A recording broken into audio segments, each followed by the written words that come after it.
Appreciate you guys being here. Thank you. I'll first start by talking about last Saturday's game. Before I even get into the game, obviously the unfortunate incident that happened. I know our entire football program is, you know, um, embarrassed by what happened, by the decisions of a couple of guys.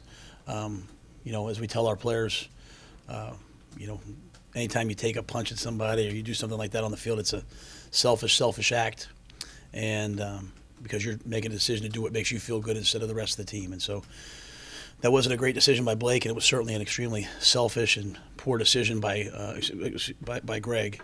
Um, Selfish and poor decision by Greg. And so, Do you think it was unfair that they kicked Brewer out of the game? He wasn't on the field when they did yeah, that. but I think at the end of the day, I think I just wish a lot of things would have gone differently. But the minute we make a decision, the minute we make a decision to throw a punch, I think the thing that as I sat there and talked to Greg on Sunday, it affects so many people around us, and you know. I've apologized to Commissioner Bowlesby. I've apologized to Matt Campbell for Greg's actions. I think the thing that I will say is, a year ago at TCU, a bunch of our guys ran on the field and jumped in, and we were a disciplined football team on Saturday night. Not a coach, not a player. No one ran on the field. I think, Blake and their one receiver, kind of got into it, and then Greg and their tailback had spilled over. But there were 17 other players on both teams, that were out on the field that were trying to be the peacemakers. So I know it's kind of characterized as a brawl and this, that, and all that, but I thought there were a lot of guys out there trying to do the right thing. Iowa State coaches went out there and grabbed their players away because none of us wanted to see that.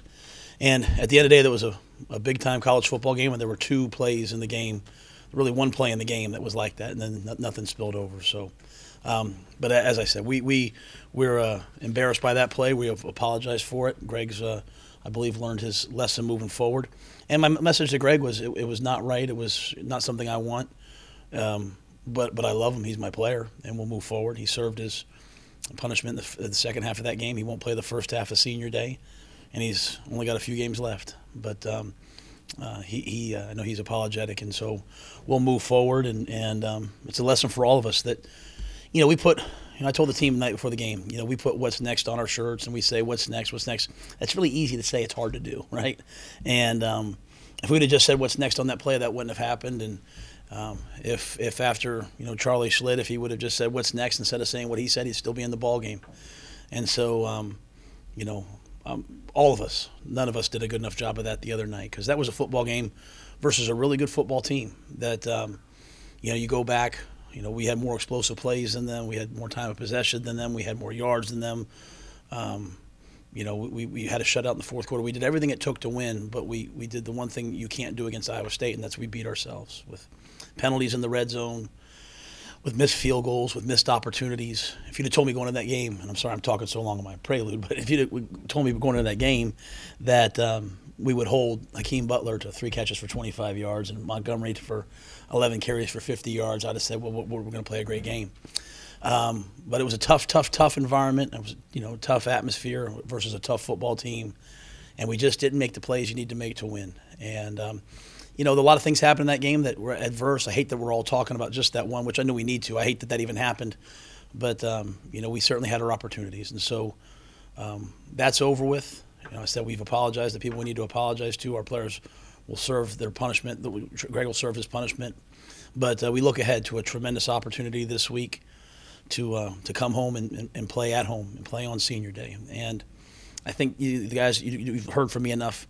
I think you know the feeling I have for these seniors.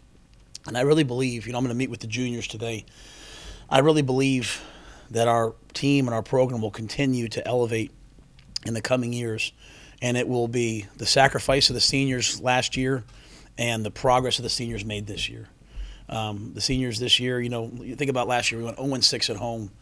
And if we can find a way to win on Saturday versus TCU, they'll be 5-1 at home. They'll be the best record since 2014. They'll be 4-0 in the Big 12 at home. That'll be the best record since 2014. They will have, in my mind, reclaimed McLean Stadium, and they will have gone back and made it all about football. And our seniors next year, the Clay Johnsons and them, because of the dedication and the perseverance and the loyalty of this year's seniors, our seniors next year, I think we'll all be just talking about football most of the time, and we'll be talking about the future, and so that's my focus this week is learning from last week, and trying to get ready to play a really good TCU team this Saturday. Matt, were you relieved at the Charlie Brew decision that he'll be able to play the first half? Yeah, and I think that's just the rule. I think it's just second unsportsmanlike is I think it was the punch carries it. I don't know that I knew all that. They kind of said that to me after the game in passing on the bus. I think Taylor or someone said that to me that he'd be allowed to play. And I think Charlie's the ultimate competitor, and you talk about a punishment now. He's going to get a first down. We're down 14 points. He's got it down to 4th and 1. He thinks he has a first down or 3rd and 1, whatever it was. And he's got to watch the rest of the game from the locker room. And that was punishment enough. And I think we see a lot of times we see guys in football. We look up to guys and we see them going off and we see them talking. We see guys not doing certain things and. Charlie could take the mindset of this isn't fair. I see so-and-so doing this. I see so-and-so doing that. But that doesn't matter. We have a process in place. I talk to the officials, and I can get animated, but we don't need anybody else talking to the officials.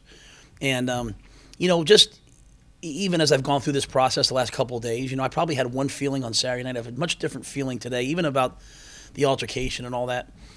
I'm a very direct person. Like I tell, when I talk to the head of officials or I talk to someone I'll tell them exactly what I think, like straight up. But I also listen, and I think that's the one thing I try to do. I try to listen to what they say. And one person made a great point to me. He said, those officials are out there to call holding, to call pass interference. They're not out there to break up fights, right? They're not out there to restrain sidelines, and that's not what they're supposed to do. So you get in those moments. Crazy things happen. So for me now to go back and say, well, they should have done this different. No, we shouldn't have gotten into a fight. And we should have let the officials just officiate the game. And so we learned the hard way the ramifications. McClendon's a heck of a quarterback. And I think, if he had been warmed up, but to ask, Charlie's 26 for 36 and then Jalen has to go out there after standing in one of the coldest nights I can remember and try to go out there and it's 3rd down and go make a play. And he made some plays for us. But it would, it wasn't really fair. And so I think hopefully we learn a bunch of those lessons from that moving forward. And I think Charlie will learn a lot of lessons moving forward, as will I, to be quite honest. Denzel Mims was down for a little bit on one of those pass plays at the end of the game. Is he going to be okay for this one? Yeah, I think he just got the wind knocked out of him. And, I think Denzel, in a frustrating night, I was really pleased with Denzel. I thought it was probably his best performance to date. And it started all week in practice. I thought coming off the Oklahoma State game, he had his best week of practice here. And I thought he did a lot of great things in the game and played with tremendous effort. And so I think when he landed, I think, wind was knocked out of him, but he also was sad because that was the last offensive play we had. And I think he wanted to go make a play for his team. Matt, first 6 games of the year, I think y'all were like 23 and 24 red zone opportunities. Last couple games, not as good. How do you address that in practice? Taylor and I were talking about that. We were like at one point we were like number 1 in the country in the red zone, and we've fallen off considerably. And I think I always look at things for try to figure out what exactly it is. The statistics tell you where the problem is, and you go.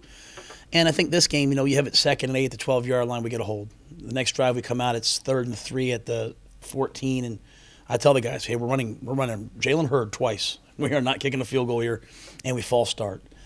We only had 3 possessions in the first half. So, to me, it's not. I'm gonna say don't beat ourselves, but we really kind of just beat ourselves a ton.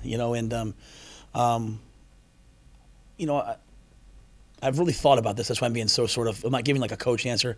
I really felt on Saturday like our guys just feeling the pressure of wanting to go play their best game and wanting to win. Like you look at that film, like we slipped a ton. Not slipped because we had bad cleats. Like we were playing so hard, I thought, and trying to play. And I think that, that spilled over into front. I think you had seniors that wanted to leave a legacy of going on the road and winning.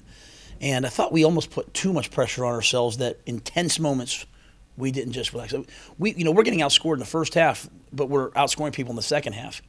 And that's, I kind of came back this week, and I spent a lot of time by myself yesterday, and I've been really trying to think about it.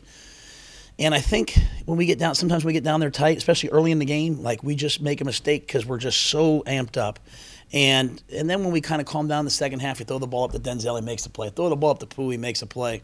At the end, it was kind of 2-minute-ish, so we really couldn't run it. But really, our ability to run the football in the red zone really helps.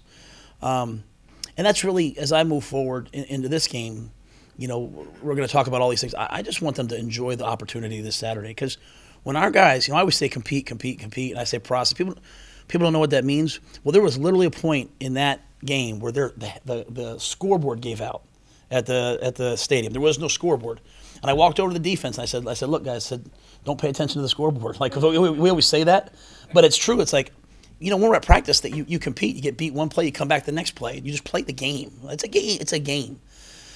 And so that's what process is. Process is just play the play. Don't worry about what will happen this, what will happen that. And so the scoreboards went out, and it's almost like the defense started laughing. And then, second half we played a lot better on defense.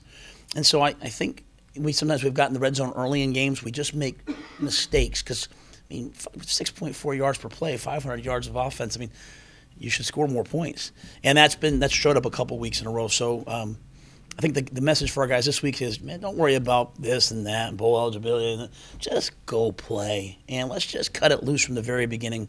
Relax and have fun and see what happens. Because when we do that, we're a really good football team. You talked about how much success y'all have had at home. Obviously, your road opponents in the Big 12, you played the top 4 teams in the conference. Do you see anything else that kind of leads to your success at home, that being unable to take it on the road with you? Yeah, and I think I think we've played we played well at Texas on the road, and I think there are parts of last game that we played well. We played in 4 really hostile environments, and I think when we come home, it's a really supportive environment. I thought the crowd against Oklahoma State was an elite environment, and so even Kansas State at the end, when everything's against you and you're having to go win the game, it's like you look up and everyone's cheering for you and they're encouraging you. And so what does that do? That pushes you through those lulls, right? That pushes you through those times where you're kind of struggling. It puts pressure on the other team, the crowd noise, it pushes on the other team, all those things. Our field goal kicker's warming up on Saturday trying to kick, and he's got my wife, she's on the sideline, there's people like yelling and screaming at him. It's just harder to play on the road. And so, but when you come home, you're playing in front of the people that you care about. And, to me, I think a big part of that is our students. I think we're expecting a really big student turnout, and those are the people you go to school with, those are the people you go to class with, to spend your days with, and so I just think it always gives you a little something extra. So we have to learn how to win on the road, and we have to learn how to win in mainly in hostile environments versus big time teams. But the other part of that is you also have to win at home. You have to protect what's yours, and so this is one more opportunity for us to do it this Saturday. Matt, outside of his passing, how invaluable has Drew Galitz been? Outside of his passing, it took me a minute. I think Drew's, especially the toughness to come off, the injury and to not just punt the football the way he does, but to get it off with the timing that he does. We haven't had a punt blocked.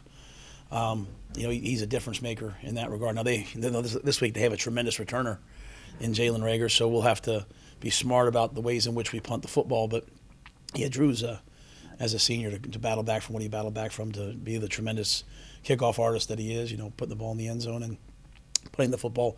I think it takes a lot of pressure off of those teams and allows us to try to use those as weapons.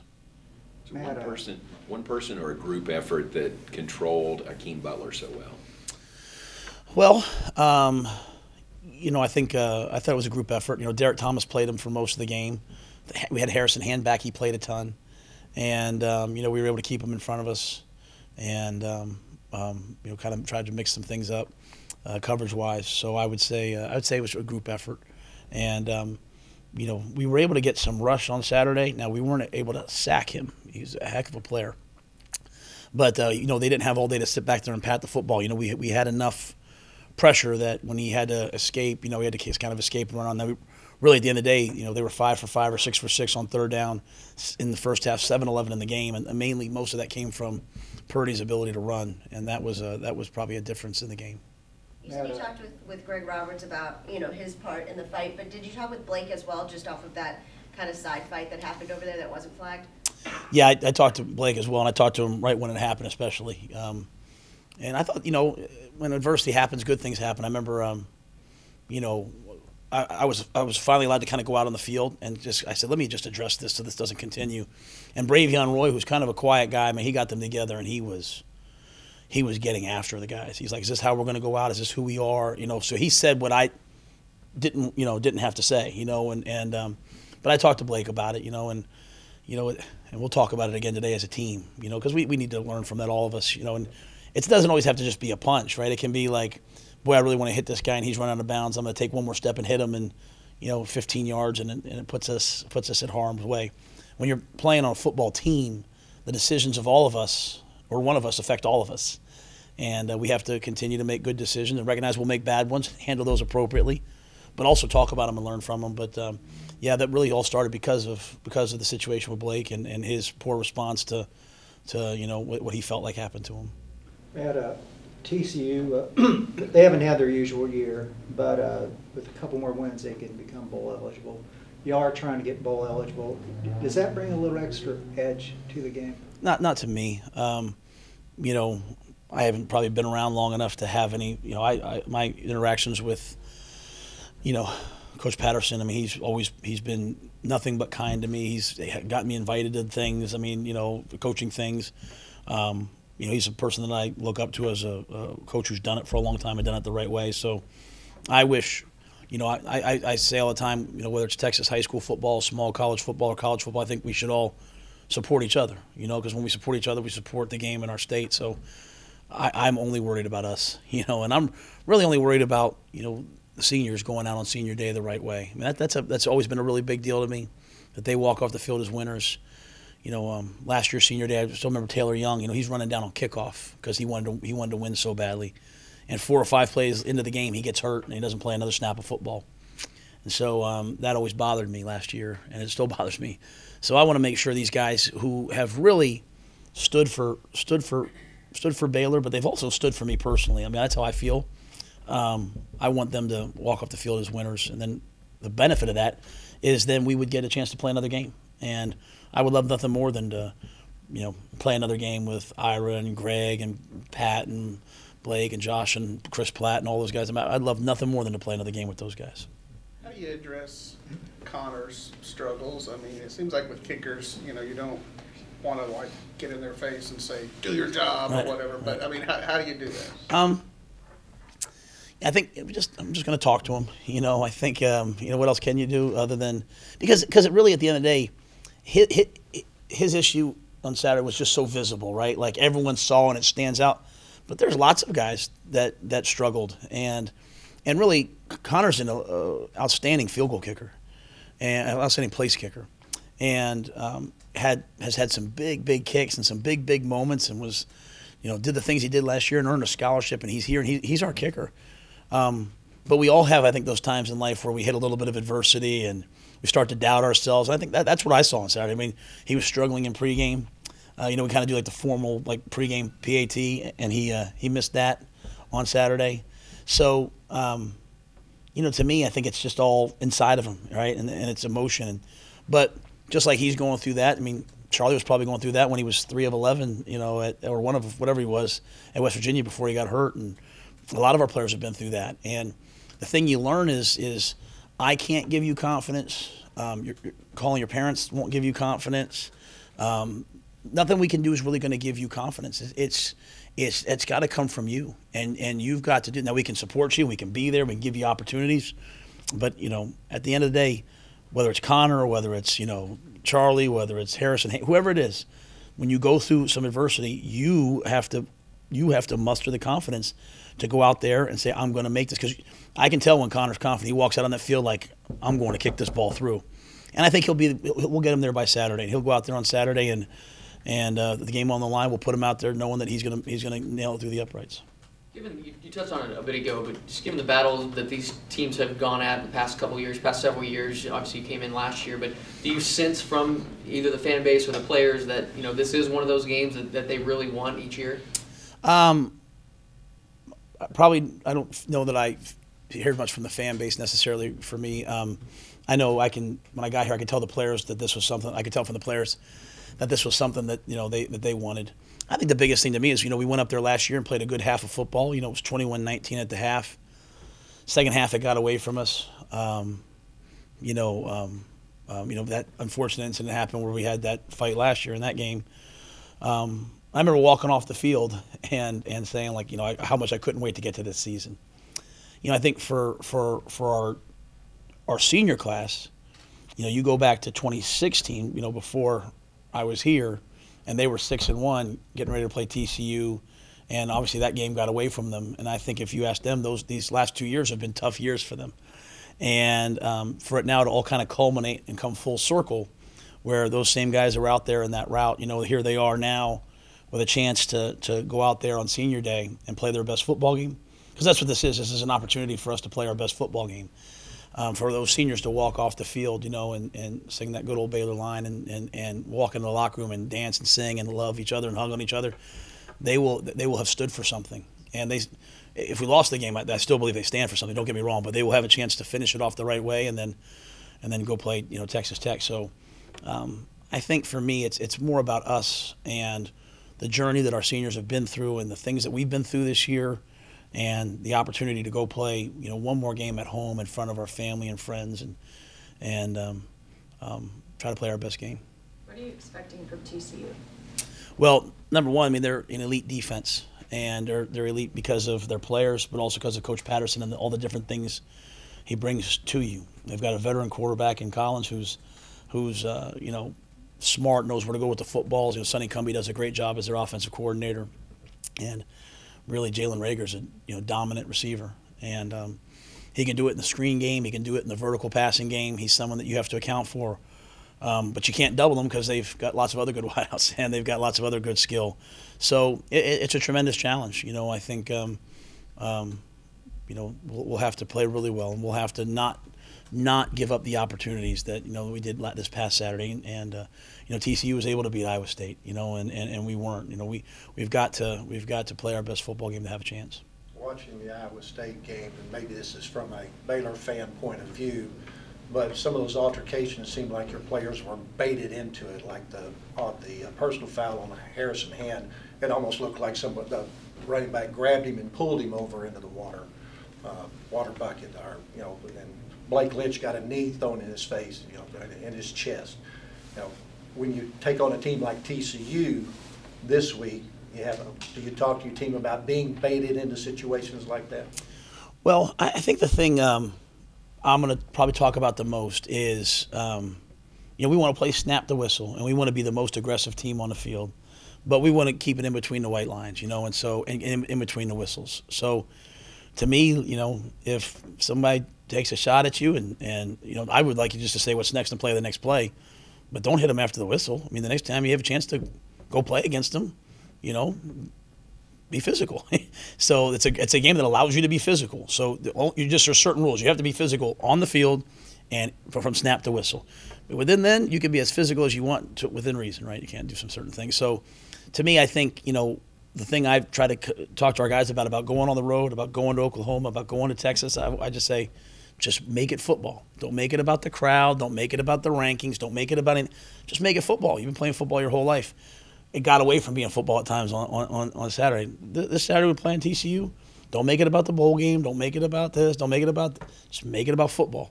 And so that'll be my message. I always want to be the toughest, most physical team on the field. We aren't always right now. There's times we are. Sometimes we're not. But that'll be our focus. Just try to keep it football and be a physical team on Saturday versus a really physical, tough, proud team in TCU. You've had Coach Taff around the program. It's 85th birthday today. Yes. Can you talk about maybe what he means to you, what he's meant to this program, just knowing the history? Well, I'll speak more specifically about what he means to me. When you win, you get 400 text messages, right? When you lose, you get 4. And Coach Taff has been the person since I've been here who doesn't text me after a game. He texts me like on a Tuesday, and just always has not just insight, but just deep thought about what we're doing. And so for that, I'm unbelievably appreciative. You know, he's welcomed me, he's helped me, he's talked to our team, he's talked to me about what it takes to win. But at the end of the day, when I've been through some of the harder moments in the past 2 years, it's always been Coach Taff with a text. And I love, by the way, he texts. He always says, no need to respond. Just go. You just keep getting ready for the next game. It's because it's not about him. It's about the program that he loves. And so, to me, it's an honor to continue to try to fulfill and build off of all that he's done here. What you've been able to see, what's the biggest difference between that TCU offense without Devontae Turpin over the last couple games? I don't even know that I'm just on Monday. I don't even know that I'm there yet enough to be able to say it. I mean, I'm just kind of studying cut-ups and things as I go. So I started last night. I'm into it today, and then I do my media stuff. And then, I think I really don't know a team because I'm not like the defensive coordinator. I try to do a little bit of everything. I really don't know a team till like late Tuesday. I'm normally like I think I got a feel for who they are. But I'll say this about their offense. I think Sonny just does an elite job. And, in college football, all of us, you lose players, it's next man up. We lose them for different reasons. Some guys pull a hamstring. Some, I know he had a certain issue, but they're a complete football team, and it'll be a battle. What do you like about Clay Johnston on your defense? Well, I thought the game against Oklahoma State, Clay was one of the finest performances I've ever seen by a linebacker. Clay's smart. He's fast and explosive. He wears that knee brace that people don't, but he can really run. But he also has a little bit of an edge to him. Like he wants to be right and wants to be a good player, and he's tough. Sometimes I don't think Clay gives himself enough credit for how tough he is. He's never really played truly like 100% healthy. He's battled through things, and his best football is ahead of him. He's done a lot of great things, but when I meet with those juniors today and talk about, hey, these last couple games, because senior day, the seniors go out on the field and the juniors are in the locker room. It's like it's their team. Clay's one of those guys I'm going to be talking to, and Blake and all those guys saying, hey, let's start to build some momentum for you guys as seniors, because you play this game, you play next week, you play in the bowl game, and then you're in off-season program, and then you're in spring ball. And I usually don't make fifth-year seniors do a ton of stuff during the spring, and next thing you know, you're in the next season. And so Clay's a guy that's made a huge jump to me over the last 4 to 5 games, and I'm excited to see him make one more big jump before the season's over. I think it's crucial for our team that a bunch of guys make one more jump. How unique is it having him and his dad around? Well, his dad's an absolute blessing, and it's funny. I try to get his dad to come to team meetings and stuff like that, and he's used he kind of just likes to stay over there and continue to work with the athletes. But I think it's good for a multitude of things. It's probably good for Clay. Having Coach Johnston around has been good for me. I think it's been good for all of our coaches. He's seen a lot. He knows a lot, and he's as humble as they come. I think it's been good for our players. I think he's helped a lot of guys return to play faster than they would, and also prevent injuries. And I think it's just good for all of our student athletes. He's a strong man of faith, and so he can coach you hard and be competitive and be tough, and believe and stand for something. So he's been a win. I don't know how that must be for Clay, having your dad at practice all the time. But as one thing Kent said from the very beginning was, you coach him like we coach everybody else. It's probably also good for a lot of other parents and parents of recruits, because when the person who's handling your son's return to play, along with the trainers and doctors that's involved, is also the parent of a player. To me, I just think it would give me more comfort that, hey, all the right things are being done for the student athletes. That's one thing I'll say about our doctors and trainers and MAC. Student athlete welfare is at the top of everything that we do, and having a parent of a player involved, I think, shows that as well.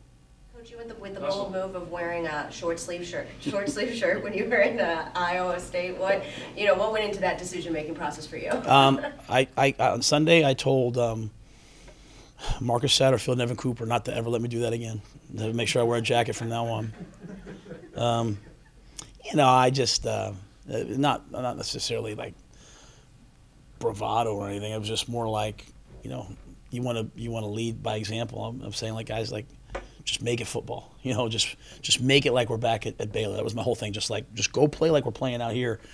But it was way, way colder. So that was a one-time thing. And if we play in a cold game again, you will see me wearing a jacket. Thank you, Coach. Thanks, guys.